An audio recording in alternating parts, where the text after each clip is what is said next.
Alright, this is Austin Vander Linden demoing my labs 6 and 7 for the makeup, which I missed due to COVID-19.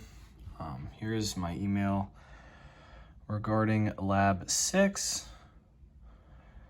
and here is my email regarding lab 7, and there's my doctor's note. So, starting off with lab 7 here.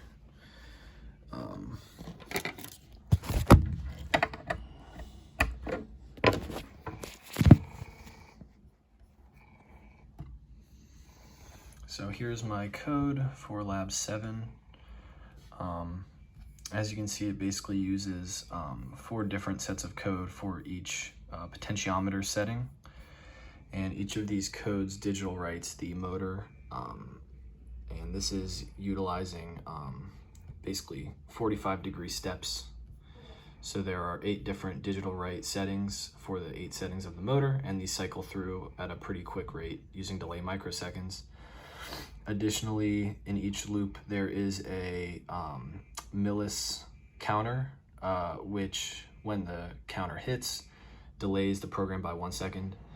And essentially by changing the value of this pause time, you can change how many degrees the motor turns in increments. So this is currently on the 45-degree setting rotation, and the two separate pause times are for the 2 different speeds. So here we have, this is the fast setting. Potentiometer is turned all the way this way. This is the fast setting. And this is counterclockwise 45-degree turns. And if we begin turning, that is the slow setting at 45-degree turns counterclockwise. If we continue turning, the direction will reverse. And now it's clockwise, the slower speed, 45-degree turns. And if we turn it all the way, it will be clockwise at the fast speed. Now, utilizing, let's say, the 180-degree rotation, you simply comment out these 2 values, and then comment in the other ones.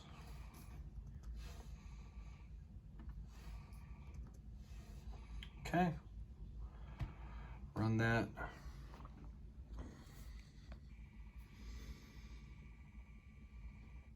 And once it corrects, you can see here, there's the 180-degree rotation. That is fast clockwise. And then we slow it down, there's slow clockwise. So you can see fast, slow. So that's slow clockwise. And then we've got slow counterclockwise. Once it corrects, there's a little bit of a delay at the beginning once the setting is changed. But once that's changed, it will start doing 180-degree increments. And then here's fast counterclockwise. I'll demo the 90-degree rotation.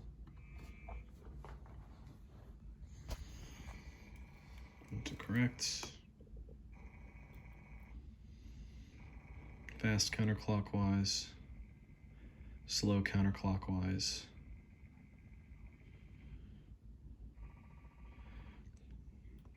slow clockwise,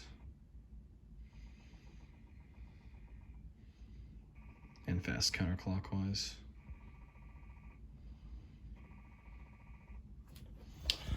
And then lastly, we'll do the 360-degree rotations.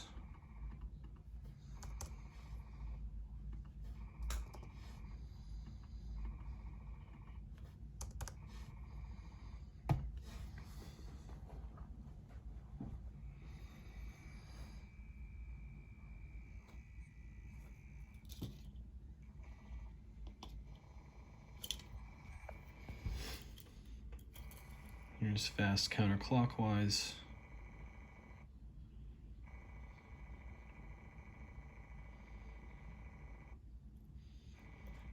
Here's slow counterclockwise.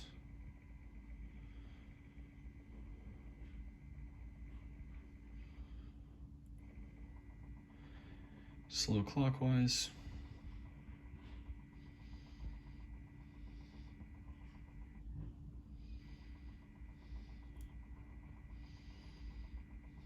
And fast counterclockwise. Or clockwise.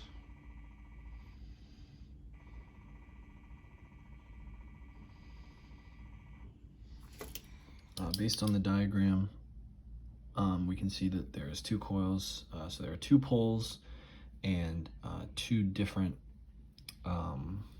phases as well.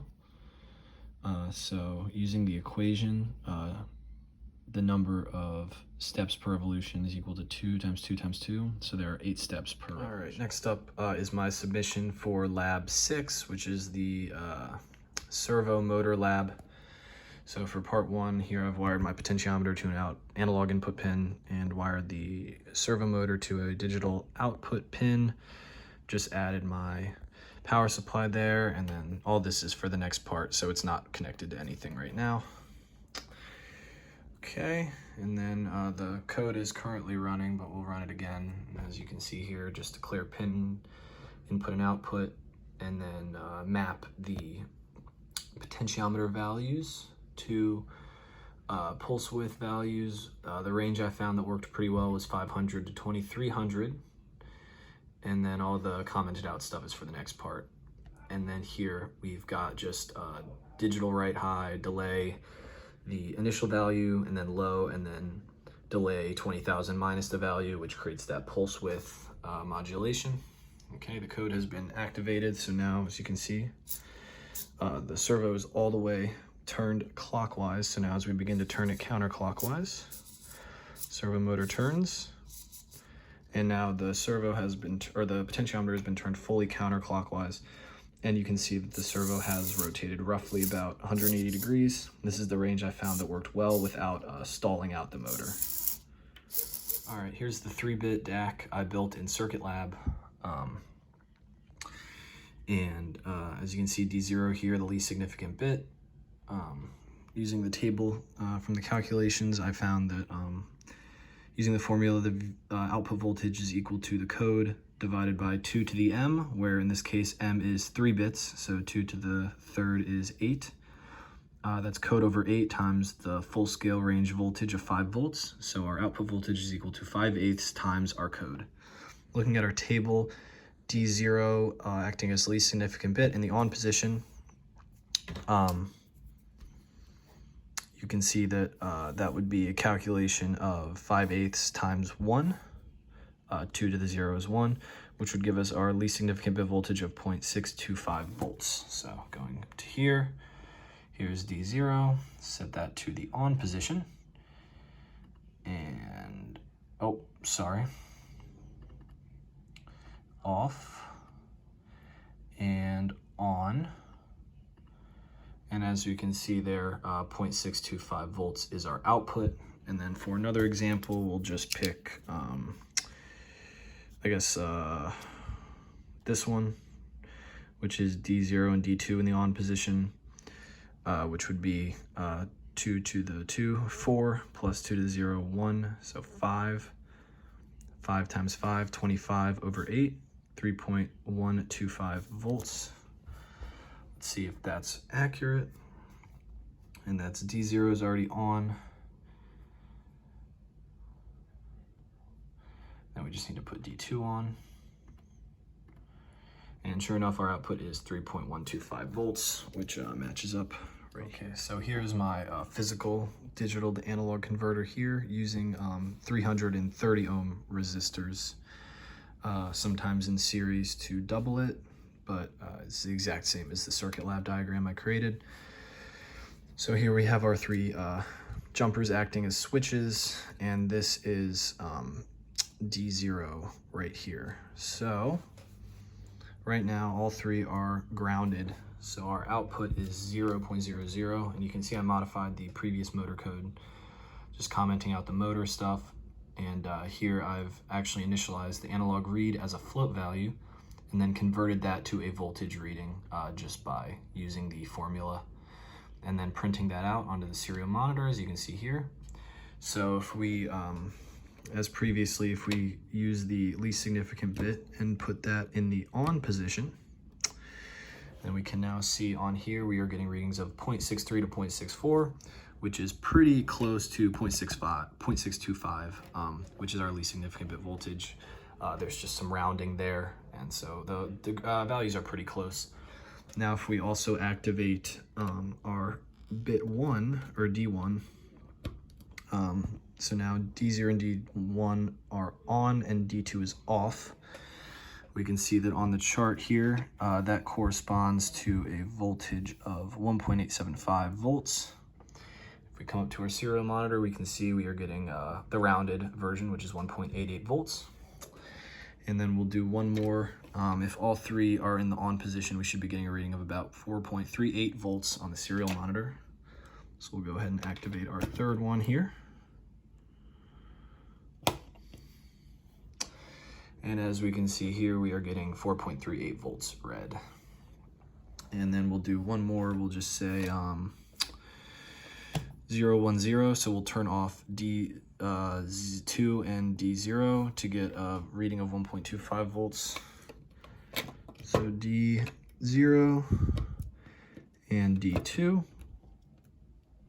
Okay, and now looking at here, yep, we have 1.25 volts. All right, so now I've wired the servo up to my digital analog converter, and I've modified the code to show on the far left the initial analog input out of 1023, and the next value is the pulse width modulation value, which ranges from 500 to 2300 based on the position. And then lastly there we have the output voltage. So let's move the least significant bit to the on position. Currently everything is off. When that gets moved, you can see the motor rotates maybe about 15-20 degrees. Our reading of the pulse width modulation value is about 720, so out of the range there, it really hasn't moved much. Next we'll move D1 to the on position, and obviously in between switching there's a little bit of an issue with the pin not being grounded, so it isn't quite accurate. But as you can see now that D0 and D1 are both on, the motor has rotated roughly half the total distance, about 90 degrees. We can see that that's about right. Our output voltage is 1.87 volts out of 5. Our pulse width modulation value of 1170, so almost 1200. So out of the range there, that is slightly below halfway, really more like a third. So then we'll move the D2 to the on position. As you can see at this point, it's rotated basically the full distance. Pulse width modulation value almost maximum, and our output voltage at about 4.3, and our analog reading is about 890. I'm not sure what that little blip was there. I think I may have hit something. But yeah, and that is basically it. Obviously you can change it however you'd like. And then to answer the question posed in the report guide, as you can see, we've got all of the possible combinations here, which result in 8 different output voltages. Therefore, there are 8 possible positions for this servo motor to be in when all pins are either on or grounded. And to increase the incremental distance that the motor rotates, you can actually add more bits to this circuit. And by doing that, your output voltage would be equal to your code divided by 2 to the m bits times full scale range voltage. So by increasing the bits, you simply decrease the increment by which the voltage increases or decreases.